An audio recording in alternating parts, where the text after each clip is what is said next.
உண்மையாவே சோசியல் மீடியால டிஎம்கேக்கு எகென்ஸ்டா பேசுறதுக்கு ஜெனரலா பேசுறவங்க சின்ன ஒரு அச்சம் இருக்கு.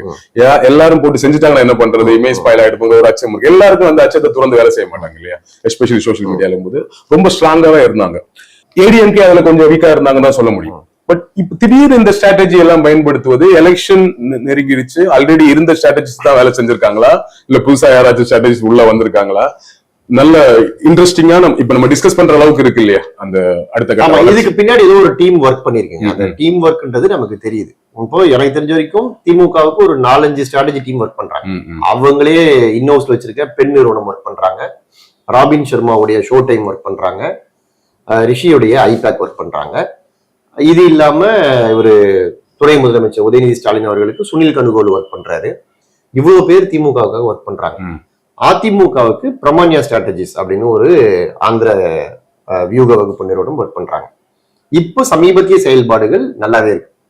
இந்த மாதிரி ஒர்க் பண்ண ஆரம்பிச்சாங்க அப்படின்னா அது வந்து ஒரு ஸ்ட்ராங்கான எதிர்கட்சி அப்படின்ற இமேஜ சீக்கிரமா கொண்டு வரும். இது வந்து அடுத்து ஆளுங்கட்சியா உட்காரணும் அப்படின்னும் போது இந்த மாதிரி நிறைய விஷயங்கள் தொடர்ந்து செஞ்சுக்கிட்டே இருக்கணும். அது இந்த சட்டசபையோட அதை விட்டுறக்கூடாது. அதனால இப்ப நீங்க திமுகவை பாத்தீங்கன்னா எலெக்ஷன் பீரியட்ல மட்டும் இல்ல, எலெக்ஷன் இல்லாத தேர்தல் இல்லாத காலங்கள்ல கூட அவங்க வந்து சிறப்பான எதிர்கட்சியா செயல்படுவாங்க. எப்பவுமே திமுக ஆளுங்கட்சியா இருக்கிறத விட எதிர்கட்சியா இருக்கும்போது ரொம்ப ஆக்டிவா இருக்கும் அப்படின்னு சொல்லுவாங்க.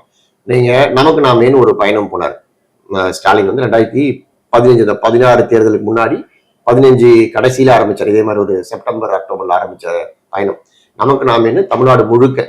அப்புறம் காவிரி மீட்பு பயணம் அப்படின்னு ஒரு பயணம். ஸோ இதெல்லாமே கிராமமா போய் ஒரு பெரிய விஷயத்த பண்ணும்போது அது எல்லா தரப்பு மக்களும் அதை பேச ஆரம்பிப்பாங்க.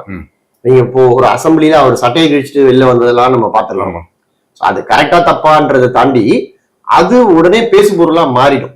எப்பவுமே நீங்க வந்து உங்களை பத்தி பேசிக்கிட்டே இருக்கணும், உங்களுடைய கருத்துக்களை வந்து ஜனங்களுக்கு சொல்லிக்கிட்டே இருக்கணும். நீங்க என்ன நினைக்கிறீங்கன்றது உங்க தொண்டர்களுக்கு முதல்ல தெரியணும், அதுக்கப்புறம் பொதுமக்களுக்கு தெரியணும். ஒவ்வொரு இஷ்யூலையும் உங்களோட கருத்து பதிவு பண்ணிட்டே இருக்கும். அதனாலதான் அரசியல் தலைவர்கள் அறிக்கை வெளியிடுறதுன்ற வழக்கமே எதுக்கு வந்தது.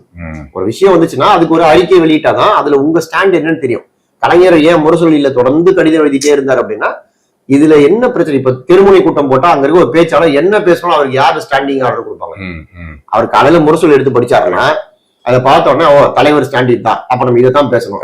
அதுல இருந்து பாயிண்ட் எடுத்துட்டு போய் அவர் எல்லாருக்கும் செய்தி போய் சேர்ந்துடும். அது அந்த காலத்துல ஒரு சோசியல் மீடியாவை வேற ஒரு ஃபார்மேட்ல ஓட்டியிருக்காரு.